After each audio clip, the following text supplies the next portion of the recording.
Gandang araw mga kabukid. Ngayon po ay magpapasingaw kami ng aming bed, ng aming kabuting saging. Ang araw po ng pagpapasingaw namin ay 5 to 7 days. So, papasingawin natin to at least 30 minutes. Ay, ito naipit ang plastic. So, itataas natin itong plastic para sumingaw yung kanyang hangin. Mayroon na siyang mga mycelia yung aming bed. Ayan po. Ayan o. Marami na siyang mycelia yan mga kabukid.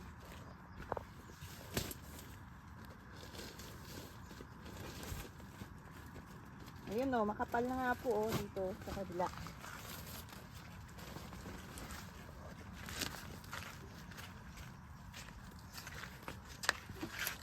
So ayan po o. Ayan, kapal na ng kanyang mycelia, oh. Oh, di ba?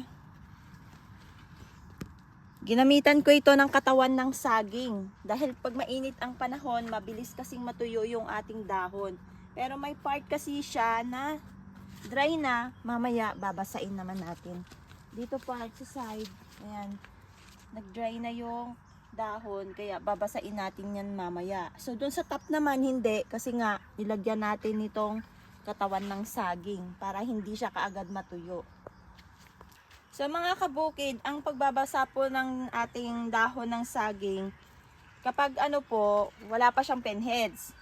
Ayan, tulad po na sa amin, may silya pa lang ang mayroon, kaya pwede pa siyang basain. Pero pag may pinheads na po yan, huwag nyo na pong babasain kasi kapag pinasahan nyo po yung inyong mga bed na may pinheads na, malulusaw na po yun. Sayang. Ayan, ganyan. Yung mga tuyo, basain natin.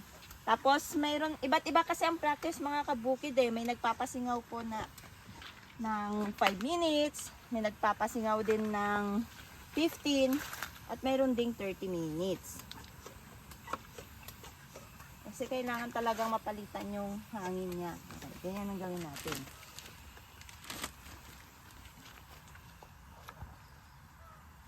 Yung sa amin, mayroon ng mycelia yan. Pero wala pang mga pinheads. Kaya yan, binabasa ko ulit yung dahon. Para yung pagtubo ng bunga niya or yung kating kabuti is maganda. Kasi kapag tuyo kasi, mabilis din mahulog yung kanyang mga bunga. Ayan oh, kapal ng mycelia oh.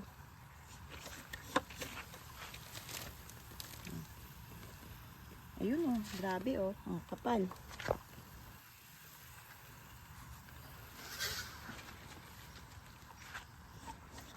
Ayan lang gawin natin.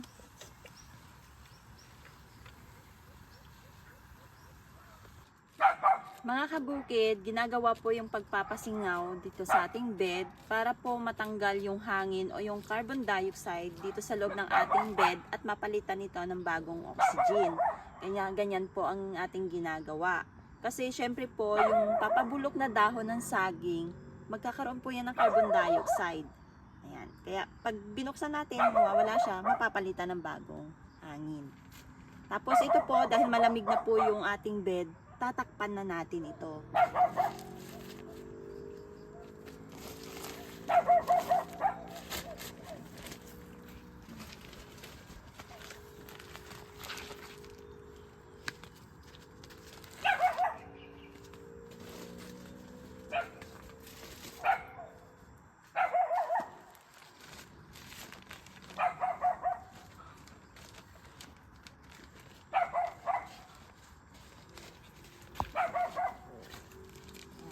Ulit ang gagawin natin, iipit lang yung plastic para hindi pasukin ng hangin.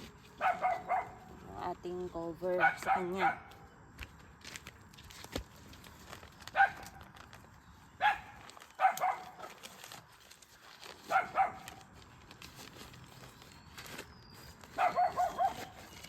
Nilalagyan namin ng ganito dito sa top niya kasi dito po sa amin sobrang init kaya mabilis pong matuyo yung dahon. Kaya pinoproteksyonan namin siya ng ganito, cover na tela.